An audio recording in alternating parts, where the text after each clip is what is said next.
আল্লাহ রাব্বুল আলামিন সূরা আত-তাওবার 100 নম্বর আয়াতে বলছেন ওয়াস-সাবিকুনাল আউয়ালুনা মিনাল মুহাজিরিনা ওয়াল আনসার ওয়াল্লাযীনা ইত্তাবাউহুম বিইহসান।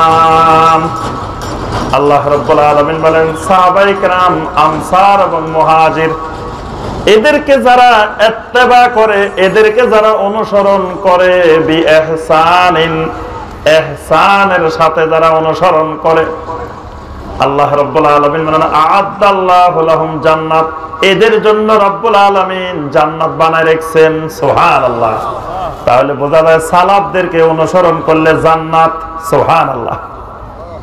এজন্য ইমাম আবু হানিফা রাহমাতুল্লাহি আলাইহি নাম শুনছেন? আল্লাহু আকবার। ইমাম আবু হানিফা রাহমাতুল্লাহি আলাইহি আমাদের আকীদারও ইমাম, ফিকহেরও ইমাম। কি বলেন? বর্তমানে আমাদের কোন ভাই অনেক বেশি ইমাম আবু হানিফা রাহমাতুল্লাহি আলাইহির মুহিব্বিন সাজছে, ইমাম আবু হানিফার অনুসারী সাজছে। ইমাম আবু হানিফা রাহমাতুল্লাহি আলাইহির আকীদার সাথে, আমলের সাথে, চিন্তা চেতনার সাথে মিল নাই, আবার বলে আমরা ইমাম আবু হানিফার অনুসারী। আর যারা ইমাম আবু হানিফা রাহমাতুল্লাহি আলাইহিকে পুরাপুরি সালাফ হিসাবে অনুসরণ করেন তাদেরকে বলা হয় লা মাযহাবী। নাম শুনছেন না? লা মাযহাবীর নাম এই দেশে শুনছেন? ওরে আল্লাহ, এই দেশেও শুনে গেছেন মাশাআল্লাহ। বাংলাদেশে নাকি কিছু লা মাযহাবী আছে, দেখছেন নি আপনারা? কি রকম লা মাযহাবীরা? কি রকম? নামাজ পড়ে না? নাউজুবিল্লাহ। আমি লা মাযহাবী খুঁজি, বাংলাদেশে পাই না এখনো। লা মাযহাবী খুঁজতে খুঁজতে পুরো বাংলাদেশ খুঁজে ফেলছি, এখনো পাই নাই কোন জায়গায় লা মাযহাবী।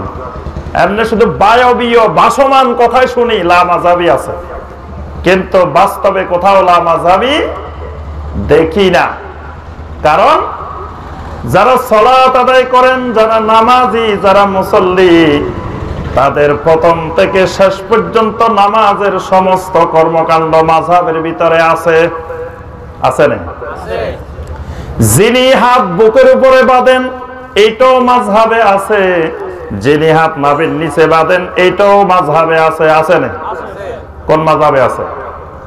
নাভির নিচে বাঁধা হানাফি মাযহাবে আছে, বুকের উপরে বাঁধা শাফি মাযহাবে আছে, হাম্বলি মাযহাবে আছে, এমনকি মালিকি মাযহাবেও আছে। যদিও মালিকিরা হাত খোলা রাখে নামাজ পড়ে, তারাও মালিকি মাযহাব থেকে অনেকে বিচ্যুত হয়ে গেছে। ইমাম মালিক রাহমাহুল্লাহ বুকের উপরে হাত বাঁধতেন, যদিও তিনি শেষ বয়সে অত্যাচারের কারণে হাত বাঁধতে পারেন না, হাত খুলে রাখছেন। এটাকে কেউ কেউ দেখে ওনারা হাত খুলে রাখেন। তাহলে বোঝা যায় হাত বুকে বাঁধা এটাও হাদিসে আছে, মাযহাবেও আছে। আবার হাত নাভির নিচে বাঁধা এটাও হাদিসেও আছে, আবার মাযহাবেও আছে। আছে না? যদিও হাদিস সহিহ দঈফ নিয়ে কথাবার্তা আছে, কিন্তু হাদিসে আছে তো, মাযহাবে আছে তো। আচ্ছা, আমিন সশব্দে বলা এটা মাযহাবে আছে কিনা? শাফি মাযহাবে আছে, মালিকি মাযহাবে আছে, হাম্বলি মাযহাবে আছে। আমিন নিঃশব্দে বলা এটা মাযহাবে আছে কিনা? এটাও হানাফি মাযহাবে আছে। তাহলে বোঝা যায় যিনি আমিন সশব্দে বলেন এটাও হাদিসে আছে, মাযহাবে আছে। যিনি আমিন নিঃশব্দে বলেন এটাও মাযহাবে আছে। যিনি রাফুল ইয়াদাইন করেন এটাও মাযহাবে আছে, যিনি রাফুল ইয়াদাইন করেন না এটাও মাযহাবে আছে। আছে না? তাহলে বোঝা যায় আল্লাহর যে বান্দা নামাজি, সেই বান্দার সমস্ত আমল মাযহাবের ভিতরে আছে। কিন্তু আল্লাহর যে বান্দা নামাজে পড়ে না, এটা কোন মাযহাবে আছে? বলেন দেখি। যিনি 5 ওয়াক্ত নামাজ পড়ে না, এটা কোন মাযহাবে আছে? হানাফি মাযহাবে কি আছে 5 ওয়াক্ত নামাজ না পড়িও তুমি জান্নাতে চলে যাবে? আছে না? শাফি মাযহাবে আছে না? মালিকি মাযহাবে আছে না? হাম্বলি মাযহাবে আছে না? তাহলে উনি কোন মাযহাবের অনুসারী? লা মাযহাবী। উনি কি? তাহলে যিনি নামাজে পড়েন না উনি লা মাযহাবী। যিনি নামাজ পড়েন দুই একটা মাসআলার ক্ষেত্রে যদিও ইখতিলাফ হয়, কিন্তু সকলেই মাযহাবী। বরং একজন হলো এক মাযহাবী, আরেকজন হলো 4 মাযহাবী। কি বলেন? যিনি হানাফি মাযহাব অনুসরণ করেন, ইমাম আবু হানিফা রাহমাতুল্লাহ আলাইহিকে অনুসরণ করেন।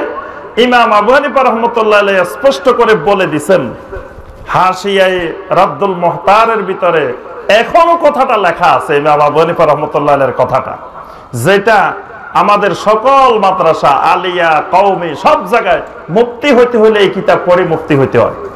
সেই কিতাবের মধ্যে ইমাম আবু হানিফা রাহমাতুল্লাহ আলাইহির কথা লেখা আছে, ইজা সাহাল হাদিসু ফাহুয়া মাযহাবি, যেটা সহিহ হাদিস ওইটাই আমার মাযহাব। তাহলে যিনি সহিহ হাদিস অনুসরণ করেন তিনি হানাফি মাযহাবের মানুষ, হানাফি মাযহাবের অরিজিনাল মানুষ। আর যিনি ইমাম আবু হানিফা রাহমাতুল্লাহ আলাইহির বক্তব্যকে ধরতে গিয়ে সহিহ হাদিসকে বাদ দেন, উনি ইমাম আবু হানিফা রাহমাতুল্লাহ আলাইহির প্রকৃত অনুসারী নন।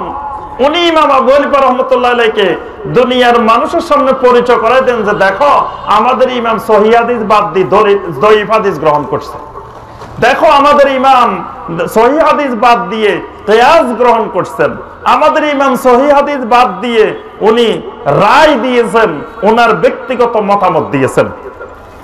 উনি ইমাম আবু হানিফা রাহমাতুল্লাহ আলাইহিকে ছোট বানায় ফেলছেন। আর যিনি ইমাম আবু হানিফা রাহমাতুল্লাহ আলাইহির অনুসরণ করেন কিন্তু যখন সহিহ হাদিস পান সাথে সাথে সহিহ হাদিসের অনুসারী হয়ে যান, আল্লাহর এই বান্দা হলেন হানাফি মাযহাবের প্রকৃত অনুসারী, প্রকৃত হানাফি। কিন্তু আমরা মাঝে মাঝে বায়বীয় ভাসমান কিছু কথা শুনি, কয় লা মাযহাবি আছে বাংলাদেশে, মাযহাব মানে না।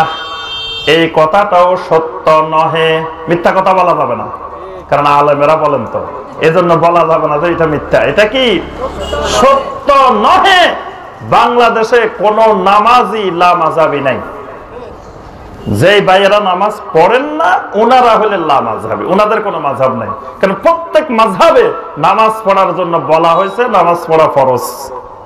কিন্তু যারা পড়েন না এটা চারি মাযহাবের কোনো মাযহাবে নাই। আমি যে কথাটা বলতেছিলাম, তাহলে হেদায়েত কাদেরকে অনুসরণ করলে হেদায়েত পাওয়া যায়? সালাফদের, সালাফে সালেহিনদের অনুসরণ করলে হেদায়েত পাওয়া যায়। সূরা আল ফাতিহার মধ্যে বারবার আমরা দোয়া করি, কি দোয়া করি? হেদায়েতের দোয়া করি না? ইহদিনাস সিরাতাল মুস্তাকিম। কোন হেদায়েত চাই আমরা? জি, সিরাতাল মুস্তাকিমের হেদায়েত। সিরাতাল মুস্তাকিমের হেদায়েত কোনটা? সিরাতাল লাযিনা আন'আমতা আলাইহিম। সিরাতাল মুস্তাকিমের হেদায়েত হলো ওই হেদায়েতটা যেই হেদায়েতের উপরে চলার কারণে আল্লাহর বান্দারা নিয়ামত পাইছেন। সুবহানাল্লাহ। এই নিয়ামত প্রাপ্ত কারা? কোরআনে কারীমের এক আয়াত আর এক আয়াতের তাফসীর। আল্লাহ রাব্বুল আলামিন অন্য আয়াতের মধ্যে নিয়ামত প্রাপ্তদের ব্যাখ্যা দিবেন, ওয়া মান ইউতি'িল্লাহা ওয়ার রাসূলা ফাউলাইকা মা'আল্লাযীনা আন'আমাল্লাহু আলাইহিম মিনান নাবিয়্যিন والصديقين والشهداء والصالحين। আল্লাহ রাব্বুল আলামিন বলেন হেদায়েত প্রাপ্ত মানুষ হলো মিনান নাবিয়্যিন, আমার নবী রাসূলেরা, ওয়াস-সিদ্দিকিন, সিদ্দিকরা, ওয়াস-শুহাদা, শুহাদারা, ওয়াস-সালিহিন, সালেহিন মানুষেরা। তাহলে এদের পথ, এদের তরিকা, এদের পদ্ধতি, এদের মানহাজ অনুসরণ যদি করে বোঝা যাবে এরা নিয়ামত প্রাপ্ত, হেদায়েত প্রাপ্ত। তাহলে আমরা বুঝলাম হেদায়েত পাইতে হইলে সালাফদেরকে, সালাফে সালেহিন থেকে অর্থাৎ আল্লাহ রাসূল সাল্লাল্লাহু আলাইহি ওয়াসাল্লাম থেকে শুরু করে এই পর্যন্ত মাঝখান দিয়ে যে সমস্ত উলামায়ে কেরাম, যে সমস্ত দিনদার সালেহিনেরা শিরক মুক্ত তাওহীদি ঈমানের উপরে ছিলেন, বেদাত মুক্ত সুন্নতি আমলের উপরে ছিলেন, এই পদ্ধতি অনুসরণ করলে সে হেদায়েত পেয়েছেন। এখন কথা হলো, যদি কেউ শিরকের উপরে থাকে, বেদাতের উপরে থাকে, বুঝতে হবে তিনি হেদায়েত পান নাই। আচ্ছা, তো এই হেদায়েত যদি না পান তার কি করতে হবে? হেদায়েত পাইতে হবে। হেদায়েত না পাইলে তো জান্নাত পাওয়া যাবে না। হেদায়েত না পাইলে হেদায়েত পাইতে হবে। আর হেদায়েত পাইলে কি করতে হবে? এবার কোন হেদায়েত না পাইলে হেদায়েত পাইতে হবে। আর হেদায়েত যে পাইছে হে কি করব? ইন্নাল্লাযীনা ক্বালু রাব্বুনাল্লাহু সুম্মা ইসতাকামু, যিনি হেদায়েত পাইছেন, তাওহীদ পাইছেন, তিনি তাওহীদের উপরে ইস্তেকামত থাকবেন। যিনি সুন্নাত পাইছেন, বেদাত মুক্ত সুন্নতে আমল পাইছেন, তিনি মৃত্যু পর্যন্ত সুন্নতের উপরে ইস্তেকামত থাকবেন। তাহলে যিনি হেদায়েত পেয়েছেন তিনি হেদায়েতের উপরে মৃত্যু পর্যন্ত ইস্তেকামত থাকবেন। আর যিনি হেদায়েত পান নাই তার কাজ হলো তিনি হেদায়েত পাওয়ার জন্য চেষ্টা করবেন। এজন্য জানাজার নামাজের মধ্যে আমরা দোয়া করি, ভিতরে একটা দোয়া করি, জানাজা একটা দোয়া করি, করি না? ভিতরের দোয়াটার নাম কি? ওর এই দেশে তো ভিতরে দোয়া পড়ে না মনে হয়। মাশাআল্লাহ, দেখছেন সবাই জানে, কারণ এই অঞ্চল তো আলহামদুলিল্লাহ ওলামায়ে কেরামে ভরপুর। এই অঞ্চল দ্বীনি অঞ্চল। এই অঞ্চলের ভাইয়েরা জন্মগতভাবেই ইসলাম নিয়ে, দ্বীন নিয়ে জন্মগ্রহণ করে আলহামদুলিল্লাহ। এই জন্য সবাই জানে। তাহলে দোয়ায়ে কুনুতের মধ্যে আমরা কি বলি? আল্লাহুম্মা হদিনি ফিমান হাদাইত। তবে এই দোয়ায়ে কুনুত বাংলাদেশে খুব কম ভাইয়েরা জানেন। বাংলাদেশের ভাইয়েরা ওই দোয়ায়ে কুনুতটা বেশি জানেন। আল্লাহুম্মা ইন্না নাস্তাঈনুকা ওয়া নাস্তাগফিরুকা, এটা বেশি জানেন। কিন্তু আরেকটা সহিহ দোয়ায়ে কুনুত আছে, সেটা হলো আল্লাহুম্মা হদিনি ফিমান হাদাইত। হে আল্লাহ, আমাকে হেদায়েত দাও। ফিমান হাদাইত, যাদেরকে আপনি হেদায়েত দিবেন তাদের মতো তাদের ভিতরে আমাকে ঢুকাইয়ে নেন। সুবহানাল্লাহ। তাহলে হেদায়েত পাওয়ার পরে আল্লাহর কাছে বারবার দোয়া করতে হবে হেদায়েতের উপরে ইস্তেকামত থাকার জন্য। আর যিনি হেদায়েত পান নাই, বারবার দোয়া করবেন, আল্লাহ আমাকে হেদায়েত দিয়ে দেন, রব্বুল আলামিন আমাকে হেদায়েত দিয়ে দেন। হেদায়েত না পেয়ে যেন আমার মৃত্যু না হয়। আল্লাহুম্মা মান আহইয়াইতাহু মিন্না ফাআহইহি আলাল ইসলাম ওয়া মান তাওয়াফফাইতাহু মিন্না ফাতাওয়াফফাহু আলাল ঈমান। রব্বুল আলামিন দুনিয়া যতদিন বাঁচিয়ে রাখবেন ইসলামের উপরে আমাকে বাঁচাই রাখেন। আর যখন আমার মৃত্যু দিবেন ঈমানের উপরে আমার মৃত্যুটা দিবেন। সুবহানাল্লাহ।